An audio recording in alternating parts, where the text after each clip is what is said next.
Beckett.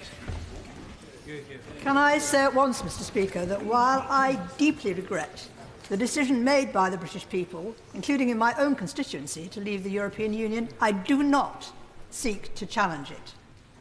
And I regret the opening remarks of the Secretary of State, and I'm sorry he isn't here to hear me say this, that this debate is about whether or not we trust the British people. It is not. It's about whether we commence the process of implementing their decision. A process which will not be simple, easy or fast, and it does no one any favours to pretend otherwise.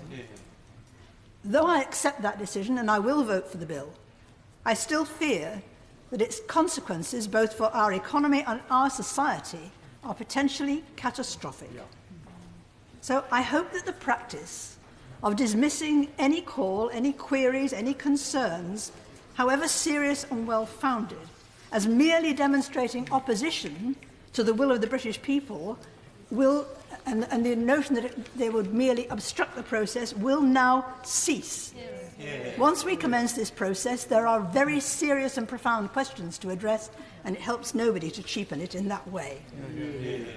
A second practice I deplore is that of pretending that the question the public actually answered, which is whether to leave the European Union or to remain, is instead the question some Leave campaigners would prefer them to have answered.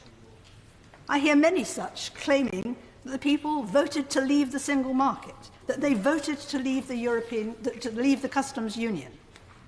First, those were not the words on the ballot paper.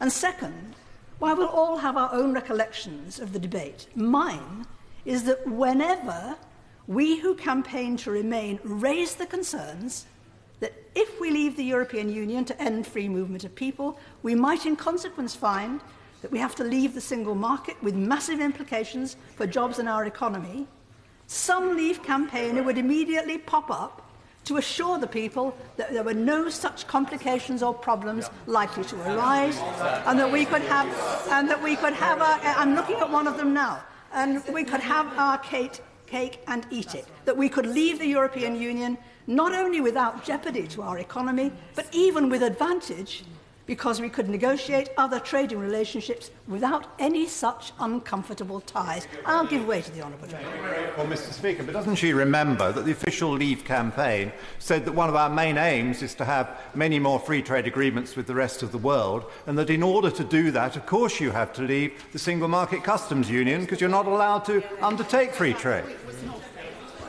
Quite honestly, Speaker, no, I don't particularly recall that. I recall them saying that we could have trading arrangements with a whole lot of other countries, and I'm going to turn to that now.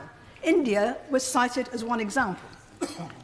But I have the distinct impression that when the Prime Minister discussed these issues with the President of India, she may have been advised that far from closing the immigration door, he would like to see it opened wider. Nor do I think a trade deal with China will be without any quid pro quo. Yes.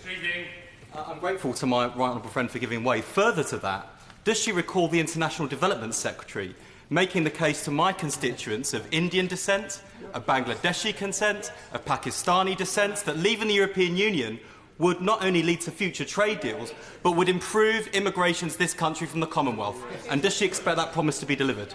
Margaret Beckett. I'm extraordinarily grateful to my honourable friend, because not only do I recall that, I originally had it in my speech and I took it out on the grounds of tongue.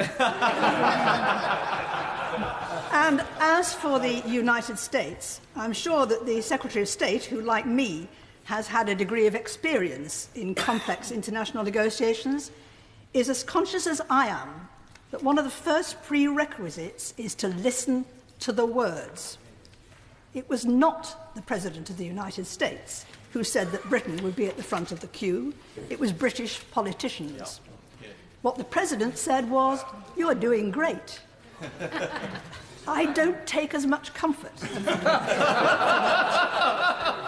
especially coming as it does from a President whose motto is America first. And I wholly share the fears that have been expressed and probably will be in this debate about the possibility of America's companies wishing to exploit the market here for healthcare or to weaken our regulations, for example, in food safety. These negotiations that we trigger with this bill will be extraordinarily difficult, and they will be very time-consuming. I personally do not think for a second that they can be concluded within 2 years, and I don't think anybody who's ever negotiated anything would. It will be vital, therefore, to make an allowance, to make preparation for possible transitional arrangements. And that brings me, Mr. Speaker, because I'm conscious of time, to my final point. It's not clear whether the Prime Minister frightened the European Commission by her threat to devastate our tax base and, in consequence, all our public services, but she successfully frightened me. I do not believe, not for 1 second, that that is what the British people thought they were voting for. And when this process is concluded, the European Parliament will have the right to vote on the outcome. If taking back control means anything, it must mean that this House enjoys the same rights.